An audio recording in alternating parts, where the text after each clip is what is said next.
না, অবভিয়াসলি দেখেন এই ম্যাচটা জেতার পরে মনে হচ্ছিল যে লাস্ট টি-20 আমি যেটা খেলেছিলাম ইন্ডিয়ার সাথে একটা ওয়ার্ল্ড কাপের ম্যাচ ছিল। এক ওভারে হয়তো 20 রান দরকার ছিল। তো আমি মনে হয় 15 বা 16 নিতে পড়ছিলাম। লাস্ট লাস্ট বলে হয়তো 6 হলে ম্যাচটা জিততাম।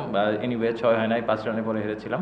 তো এটা আমার কাছে সবসময় একটা জিনিস বড় থাকে যে ওয়ার্ল্ড কাপের মতো এরকম সময় ওই ম্যাচটা আসলে যদিও 20 রান লাগতো, 20 রান অনেক রান, বাট তারপরে অনেক ক্লোজ গিয়েছিলাম।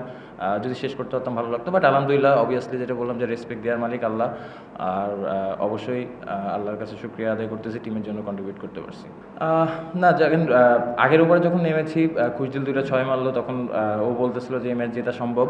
ইভেনচুয়ালি রাব্বি যখন আসলো, লাস্ট ওভারে 26 রান লাগবে, রাব্বি ভাইয়ের সাথে কথা বলতেছিলাম কমিউনিকেশনটা।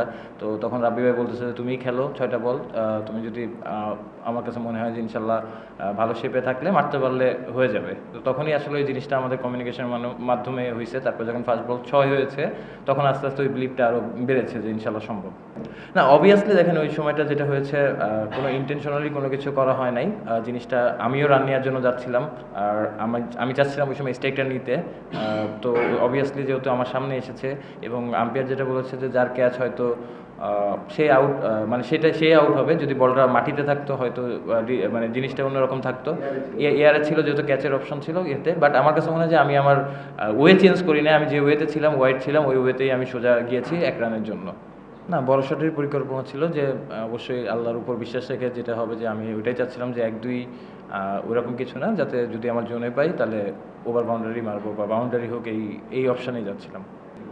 এটা আমি খুব কাছ থেকে দেখি নাই, বাট আমি মানে আমিও এদিকে আসার পর দেখেছি, মানে শেষ পর্যায়ে যখন ব্যাক করছি আমি আসলে যাওয়ার পর হয়তো বুঝতে পারবো যে কী নিয়ে আসলে হয়েছে, বাট কিছু একটা হয়েছে। আমিও এটা দেখেছি, বাট আমি ছিলাম না ওখানে। না, দেখেন বলার যেই থাকুক অবভিয়াসলি তাদের বোলিং এটা খুবই ভালো এবং 26 রান ছিল অনেক রানই, বাট যেটা বললাম যে রাব্বি ভাইয়ের সাথে যখন কমিউনিকেশনটা করতেছিলাম তখনই আসলে এই বিশ্বাসটা হয়েছে এবং অবভিয়াসলি আলহামদুলিল্লাহ, থ্যাঙ্কস টু আল্লাহ যে এরকম জিনিস একটা করতে পেরেছি ম্যাচের জন্য। না, এটা অবভিয়াসলি আমরা ওইভাবে চিন্তা করছি কোচ ম্যানেজমেন্টের সাথে কথা বলে। যেহেতু আমাদের পেস বোলিং ব্যাকআপ আছে, তো আমরা অবশ্যই চেষ্টা করবো যাতে ঘুরায় ঘুরায় সবাইকে খেলানো যায়। ইনিংসটা দেখেন আমি যেখানে ব্যাটিং করি 20-30 সবাই ভুলে যায়। এটা নতুন কিছু না, এটা এরকম কিছু না, বাট হ্যাঁ অবভিয়াসলি সব থেকে বড় যে জিনিসটা টিমের জন্য কন্ট্রিবিউট করতে পারতেছি, এটা আলহামদুলিল্লাহ। এবং হ্যাঁ অবভিয়াসলি যেহেতু টিম জিতাতে পেরেছি, one of the best innings আমার।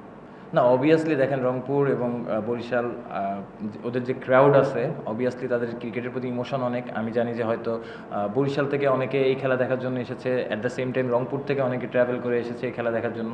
তো অবভিয়াসলি প্লেয়ার হিসেবে আমাদের দায়িত্ব, রেসপন্সিবিলিটি মাঠে আমরা কীভাবে তাদের এন্টারটেইন করতে পারতেছি এবং তারা কতটুকু মজা পাচ্ছে। অবভিয়াসলি দেখেন বাংলাদেশের ক্রাউড অনেক বেশি ইমোশনাল ক্রিকেটের উপরে। তো এরকম যত ম্যাচ হবে আমার কাছে মনে হয় যে ক্রাউডটা আরও বেশি এনজয় করবে। আর অবভিয়াসলি ক্রিকেট জাস্ট একটা খেলা, এটার মাধ্যমে অনেকে এন্টারটেইন করে, অনেকের হয়তো লাইফের অনেক প্রবলেম থাকে, এই খেলার মাধ্যমে হয়তো ওই জিনিস ফ্রেশনেসটা আসে। তো আমাদের কাজ হচ্ছে ক্রাউডকে এন্টারটেইন করা এবং যতটুকু ভালো আমরা আসলে, অবশ্যই কোনো সময় খারাপ যাবে, কোনো সময় ভালো যাবে, বাট প্রসেস থাকে যে কতটুকু ভালো করতে পারি টিমের জন্য, এটা ইম্পর্টেন্ট। আমি তবে বিপিএলের রংপুর রাইডার্সে ক্যাপ্টেন্সি করতেছি, ফোকাসটা পুরোটাই এখানে। হাফ অফ দ্য টুর্নামেন্ট আছি, long way to go, but obviously সবসময় ক্যাপ্টেন্সিটা এনজয় করি।